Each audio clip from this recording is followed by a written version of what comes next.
Hello everyone, कैसे हो आप सभी और कैसी चल रही है सभी की पढ़ाई। आज हम शुरू करने वाले हैं 12वीं पंचवर्षीय योजना। और हमारी जो पंचवर्षीय योजना है, आज इसका समापन है। आज पूरी पंचवर्षीय योजना हमारी कंप्लीट हो जाएंगी और कल आपके लिए आएगा आपका सबसे अब तक का लंबा वीडियो, समझ लीजिए, जिसमें हम 1 से लेकर पूरी 12 की 12 पंचवर्षीय योजना एक साथ एक ही वीडियो में लाने वाले हैं, जिससे कि हमेशा के लिए ये पंचवर्षीय योजनाओं की टेंशन ख़त्म।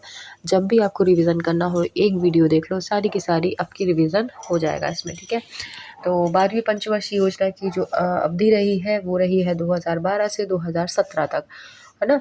तो ये तो बहुत इजी है क्योंकि लास्ट थी और लास्ट और फर्स्ट हमेशा याद रहती है। तो 2012 से 17 के बीच में ये योजना रही और इसका उद्देश्य तीव्र, समावेशी और सतत विकास, बिल्कुल वैसा का वैसा जो कि 11वीं पंचवर्षीय योजना में था। यही उद्देश्य तब था 11वीं में और यही 12वीं पंचवर्षीय योजना में भी है।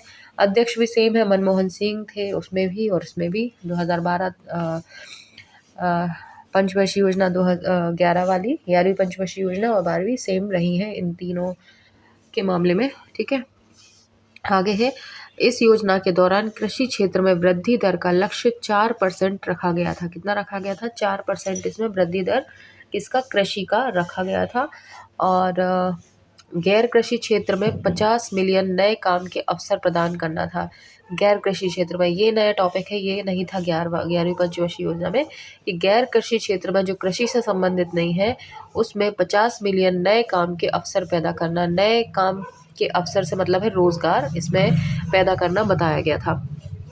इसके बाद स्कूल नामांकन में लिंग और सामाजिक अंतर को दूर करने के लिए, ठीक है, स्कूल नामांकन में जब स्कूल में एडमिशन के टाइम पर लिंग और सामाजिक अंतर, ना उसमें लिंग संबंधित भेदभाव हो, ना ही सामाजिक अंतर की उच्च वर्ग का है या निम्न वर्ग का, ये कोई डिफरेंस नहीं होना चाहिए, अंतर नहीं होना चाहिए।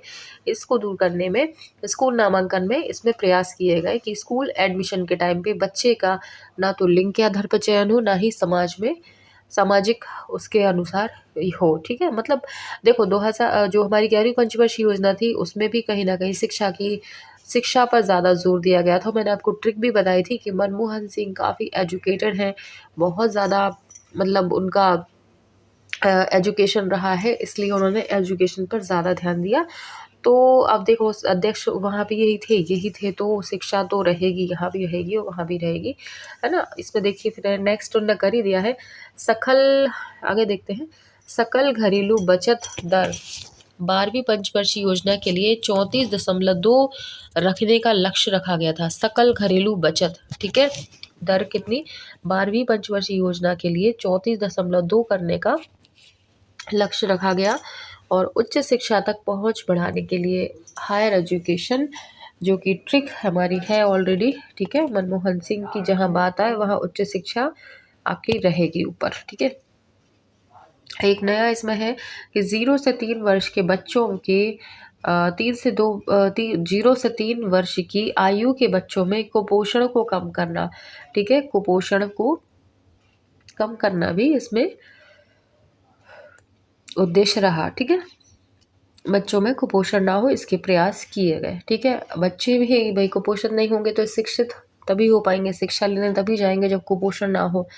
तो इसमें फिर भाई आ गई आपकी एजुकेशन। ठीक है, अब आता है सभी गाँवों में बिजली पहुंचाना, बिजली बराबर होना चाहिए गाँव में, ये भी इसका उद्देश्य एक रहा।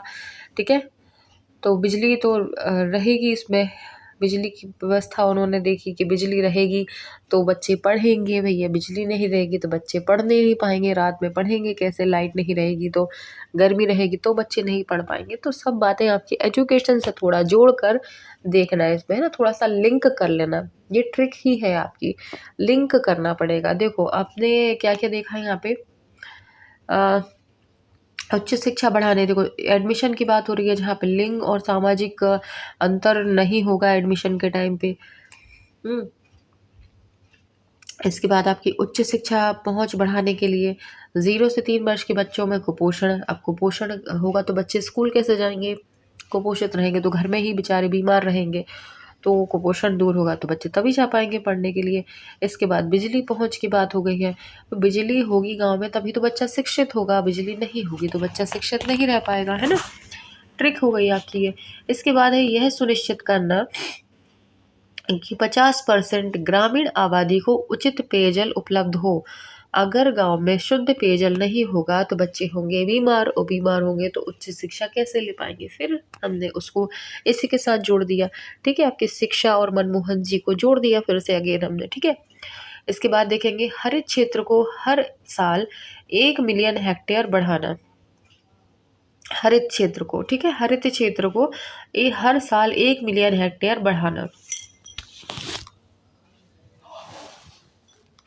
वही इसमें हरित क्षेत्र में वही आ जाएगा आपका। हरित क्षेत्र में सारी आपकी फसलें, हर तरह की फसलें आ जाएंगी।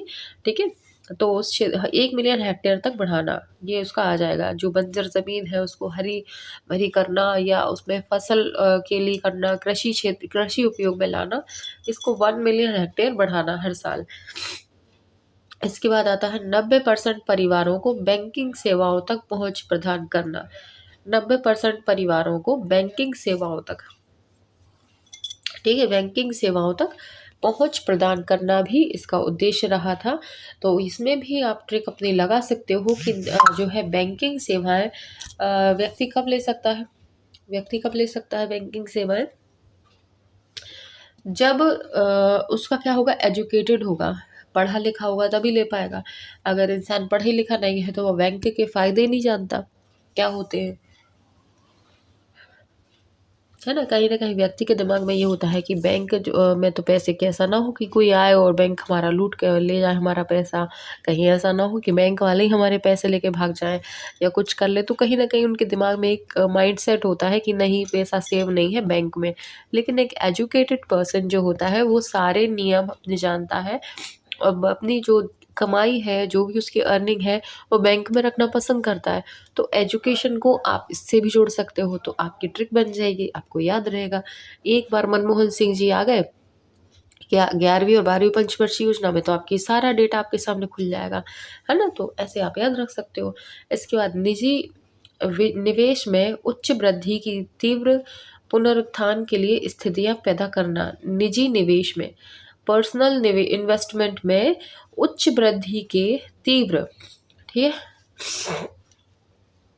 उच्च वृद्धि के तीव्र पुनरुत्थान के लिए स्थितियां पैदा करना, ये भी इसमें आ जाएगा। ठीक है, अब आता है कुछ इम्पोर्टेंट चीज़ें हैं वो देख लेते हैं अपन। देखो, इसके बाद होता है योजना आयोग के स्थान पर नीति आयोग। ठीक है, 1 जनवरी 2015 को मंत्रिमंडल के एक प्रस्ताव के तहत, मंत्रिमंडल ने एक प्रस्ताव दिया, उसके तहत योजना आयोग की जगह एक नई संस्था नीति आयोग का गठन किया गया। वर्तमान प्रधानमंत्री श्री नरेंद्र मोदी ने 15 अगस्त को लाल किले से देश के संबोधन में योजना आयोग को समाप्त कर थिंक टैंक बनाने की बात की। थिंक टैंक बनाने की बात कही है, जिसके बाद योजना आयोग का अस्तित्व समाप्त हो गया।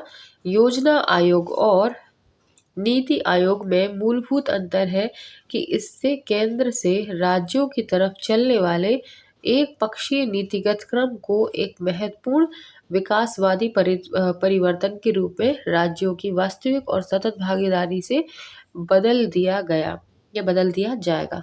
ठीक है, इसमें क्या हो जाएगा कि केंद्र से राज्यों की तरफ चलने वाले एक पक्षीय नीतिगत क्रम को, मतलब केंद्र से जो इसमें क्या होगा, केंद्र से संचालित है, जैसे मान लो उनने जो योजना चली केंद्र से संचालित है और राज्य में उनको मतलब कार्यान्वित किया जा रहा है, तो इस क्रम को एक महत्वपूर्ण विकासवादी परिवर्तन के रूप में राज्यों की वास्तविक और सतत भागीदारी में बदल दिया। कि अभी तक क्या हो रहा था कि केंद्र से कुछ भी पारित हो रहा है और राज्य को उसको मानना है, करना है।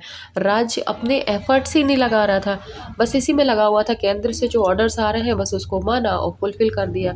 लेकिन केंद्र जब भी सोचता है तो एक राज्य के बारे में नहीं सोच के करता, वो सबके बारे में सोचता है। लेकिन हर जगह पर स्थितियाँ हर राज्य में एक जैसी नहीं होती, तो हो क्या रहा था कि प्रॉपर डेवलपमेंट नहीं हो पा रहा था। वहीं मध्य प्रदेश में किसी और चीज़ की ज़रूरत है, यूपी में किसी और चीज़ की ज़रूरत है। तो जब केंद्र में एक इंसान बैठा, सबके लिए अलग अलग तो नहीं बनाएगा, नहीं, वो एक जैसी नीति लागू कर देगा कि ऐसा होना है, चाहे उसमें बेनिफिट किसी को हो अथवा नहीं हो। तो उसमें क्या हो रहा था, प्रॉपर डेवलपमेंट नहीं हो रहा था। तो उन्होंने क्या करा कि अब नीति आयोग के तहत राज्य सरकार खुद डिसीजन लेगी कि उसको किस तरह की डेवलपमेंट की ज़रूरत है और उस फील्ड में वो खुद काम करेगी। तो क्या होना, एक तरह से विकेंद्रीकरण कर दिया इसमें, ठीक है? कि आप अपने हिसाब से कीजिए, आपके राज्य में आपको क्या चाहिए, क्या करना है, तो इससे प्रॉपर डेवलपमेंट होगा। तो ये इसमें चेंजेस कुछ किए गए, इसलिए योजना आयोग को ख़त्म करके क्या किया, नीति आयोग का गठन हो गया, ठीक है? हमने ये समझ लिया। आगे देखेंगे कि कार्यपालक अब कौन रहे। ऊपर देख लेते हैं पहले। अनुमानित लक्ष्य कितना था, 8% था। और लक्ष्य कितने थे, इसमें लिखा हुआ है पूरे हो ही कब पाए, मतलब पूरे हुए ही नहीं हो, पहले योजना आयोग बंद हो गई, ठीक है। आगे देखेंगे, कार्यपालक कौन थे, नरेंद्र मोदी, ठीक है। अध्यक्ष कौन थे, सॉरी, नरेंद्र मोदी ही अध्यक्ष और पदेन अध्यक्ष, ठीक है। ये कहाँ की बात हो रही है, 2005-15 के बाद की बात हो रही है, जब नीति आयोग अपना हो गया था, ठीक है। इसके बाद मुख्य कार्यकारी अधिकारी कौन थे, सीईओ। इसके बाद अमिताभ कांत, ठीक है। सदस्य कौन थे, विवेक देवराय, बीके सासवत, रमेश चंद्र और विनीत पाल। और मुख्यालय था इसका नई दिल्ली, ठीक है। ये कुछ चीज़ें थी जो याद रख लेना, ज़्यादा कुछ नहीं तो कम से कम अध्यक्ष उपाध्यक्ष दोनों ही नरेंद्र मोदी है, इतना तो याद रख ही लेना। बाकी सीईओ अमिताभ कांत थे, ये भी रखना है आपको याद, ठीक है। तो ये हमारी 12वीं पंचवर्षीय योजना हो गई है। और मुझे हो रही है अच्छी वाली सर्दी बहुत ज़ोर से, ठीक है। तो ज़्यादा बोलने की कंडीशन में भी नहीं हुआ अभी, आज की हम यहीं पे ख़त्म करते हैं, ठीक है, क्लास। और कल हम ऐसा करेंगे, थोड़ा सा हेल्थ अपनी अच्छी करके कल सारी पंचवर्षीय योजनाओं को एक साथ अपन लेकर आते हैं, ठीक है। तो उसमें क्या होगा, क्विक हमारा रिवीजन अच्छे से हो जाएगा। और आप लोग भी अपनी तरफ से टेबल फॉर्म में इनको इकट्ठा कर लेना, ठीक है। मैं अगर करूँगी तो पहली बात तो मोबाइल स्क्रीन पे आने वाला नहीं है, काफ़ी बड़ा हो जाएगा। आप लोग तो चाहो तो एक शीट ले लो मार्केट से, उसमें प्रॉपर टेबल फॉर्म में लिखो और चिपका लो, जहाँ पढ़ते हो उसके सामने चिपका लो, याद हो जाएगा आसानी से, है ना। पढ़ते चलते फिरते नज़र रहेगी तो याद हो जाएगा। इतना कर लेना तो काफ़ी है, 2-3 नंबर आपके कहीं नहीं गए। पंचवर्षीय योजनाओं से बहुत पूछता है एग्ज़ाम में, खासतौर पे अपने एग्ज़ाम में, है ना। तो अगली वीडियो में कल मिलेंगे पूरी पंचवर्षीय योजनाओं के साथ, ठीक है। चैनल पर नए हो तो सब्सक्राइब कर लेना, लाइक भी कर लेना, वीडियो को शेयर कर लेना, सब्सक्राइब कर लेना, जो आपसे बने वो कर लेना, ठीक है। कमेंट भी कर देना, ठीक है। ज़्यादा बोलूँगी नहीं, जो आपको ठीक लगे वो करना, क्योंकि बोलने से नहीं, अपने आप में एक अंदर से फीलिंग होती है कि हाँ भाई बनता है, इतनी मेहनत के लिए तो बनता है कुछ ना कुछ, ठीक है। मिलेंगे अगली वीडियो में, तब तक के लिए बाय।